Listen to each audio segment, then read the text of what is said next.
پل محمود خان، اونو هم مناره ساعت میگنشه، بعضا چهارراهی محمود خان میگنشه و هر کس هر نام برش داده. این هم دوستان عزیز دریای کابل است. ببینید دریا چقدر بزرگ است دوستان عزیز، زیاد بزرگ است. اگر یکی آب دریاهای افغانستان مثلا از پنجشیر یا شکردره و اینجا دایی روان شود بسیار خوبش میشه.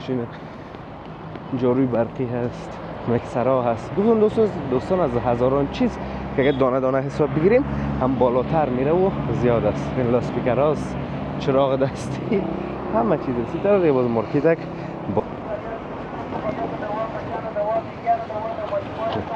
این در روی سرک این چیزا را میفروشن دوستان، از گوشکی، موشکی و این چیزا را. خب دوستان عزیز ما رو نزدیک میشیم کم کم به طرف. سلام و درود خدمت شما عزیزان، انشاءالله که خوب و صحتمند باشین و روزگارتان به خوبی و خوشی سپری شود. دوستان نهایت گرامی، از مسجد دیدگاه کابل گذشته و روان به طرف کجا هستیم؟ پل محمود خان، یکی از مشهورترین پل‌های که بر سر دریای کابل اعمار گردیده. فکر نکنم هیچ کسی باشه دوستان عزیز که با نام این پل آشنایی نداشته باشه و نامده باشه و ندیده باشه، خصوصا کسایی که طرفای کارتی نه و این طرفا رفت آمد زیاد دارن. در کل دوستان عزیز تمام پایتخت نشینا همگی با نام این پل و خود این پل آشنایی کامل دارن و این پل دیدن و میشناسن. دوستان عزیز پیش میریم، پل میبینیم اون طرفش وزارت دفاع است، وزارت دفاع افغانستان. دیگه پیشتر باز نمیریم چون اون طرف چیزا نیست، پس میریم این سرک بسیار چیزای جالب داره. من از طرف کامل دیدم، میخوایم به شما همچنان نشان بدیم. بریم اول پل دیدن بکنیم. این طرف دوستان عزیز به خاطر وزارت دفاع است، تلاشی از این پل و عدلیه بندم یک ذره یک دیگه امنیت بالا بردیم. خب به هر صورتش دوستان عزیز اینی خود پل است، پل محمود خان. اونو هم مناره ساعت میگنشه، بعضا چهارراهی محمود خان میگنشه و هر کس هر نام برش داده. این هم دوستان عزیز دریای کابل است. ببینید دریا چقدر بزرگ است دوستان عزیز، زیاد بزرگ است. اگر یکی آب دریاهای افغانستان مثلا از پنجشیر یا شکردره و اینجا دایی روان شود بسیار خوبش میشه. دیگه دوستان عزیز این چهارراهی یا پل محمود خان است که در تصویر میبینین. این نمیشه کامرا را زیاد شورک هم دارم. خب به هر صورتش اون طرف دیگه ما نمیریم دوستان عزیز، نمیشه کم کم پس دور میخوریم. نگفتن اما دوستان عزیز که اونا را بسیار زیبا، بسیار مقبول و بسیار خوبش آباد کردن. دیگه دوستان عزیز میریم تو دور میخوریم دوباره این طرف کم کم تو دوستان عزیز. طرف کجا؟ طرف پل یک پیسگی. دوستان عزیز منتظر ویدیو پل یک پیسگی همچنان باشین، انشالله نشر خواهد شد. همین نزدیکا پل یک پیسگی هم دوستان عزیز بسیار یک بازار جالب داره. او طرفش بازارایش بسیار جالب است. این طرف زیادتر دوستان عزیز مردمان پشتون ما هستن، البته خرید فروش هم زیادتر همینا میکنن. حالا بریم پیشتر میبینیم. این طرف دیگه دوستان عزیز سرک بگذاریم و بر دریا باشه موتر نزنیم و طرف متوجه باشیم. این آب کشته است و دوستان عزیز آب کشمش است، چهارمغز و منداختن هم روش. این طرف دوستان عزیز ریاست رسیدگی به حوادث طبیعی و اطفایه است، البته یک بخش است فکر کنم خود اصلیش نیست یا هست. خب به هر صورت پیشتر بریم لوحیش باز میبینیم. اینی هم شورنخوت است. ببینید دوستان عزیز شورنخوت، علاقه دارین به شورنخوت یا نه دوستان عزیز؟ طرف هم سیل مدیریت از دوستان عزیز، مدیریت عملیاتی و رسیدگی به حوادث طبیعی و اطفایه.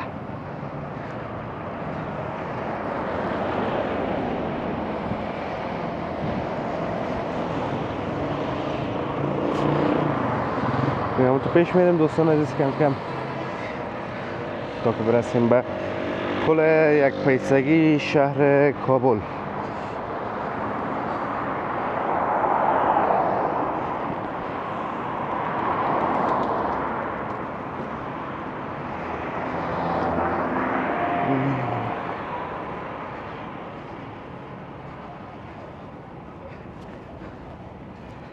خب دوستان عزیز، از ریاست که بگذاریم این طرف، اینجا کم کم کونه فروشی های شروع میشه یا لوازم دستدویی که ارزان هستن از دیگه جای شهر کابل کرده. مثلا این رو ببینید دوستان عزیز تصویر.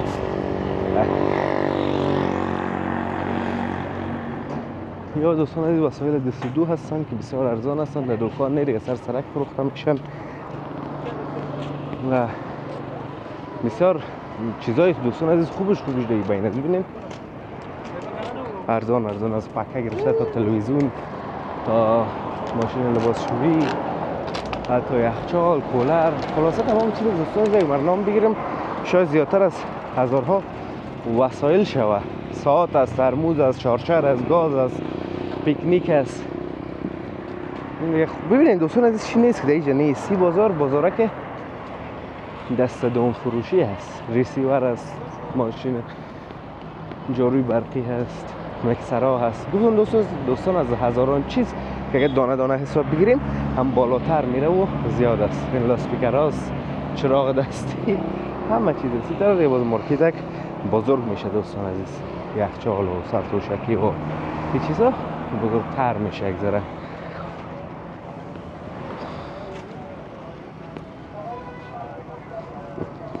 طرفم دیگه دوستان عزیز دریای کابل است. میام دوای پشه، کیک و چیزا پرکاس بشویم و دور شود که از این بغلکش خود سلوی کرده بکشیم.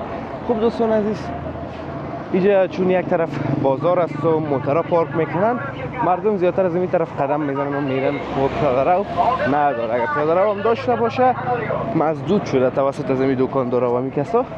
این قسم که همه اموال خودم ماندن.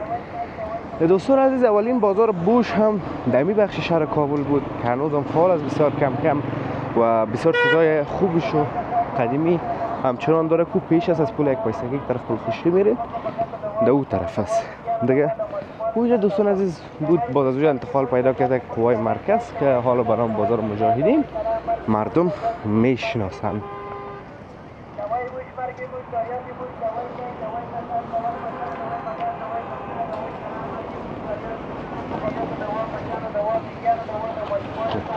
این در روی سرک این چیزا را میفروشن دوستان از گوشکی، موشکی و این چیزا را. خب دوستان عزیز ما رو نزدیک میشیم کم کم به طرف بلند است، به طرف پل یک پیسگی شهر کابل. او را براتون در یک ویدیو جداگانه نشان میتونم. منتظر از این ویدیو باشین که یادتان نره کانال سابسکرایب کنین تا ویدیوهای بعدی همه ایتونه به الله متعال می سپارم. روزگار خوب و خوش داشته باشین و بیان تکر کردم. روزگار خوب داشته باشین و در پناه الله متعال باشین. الله حافظ و مددگار همه ایتان.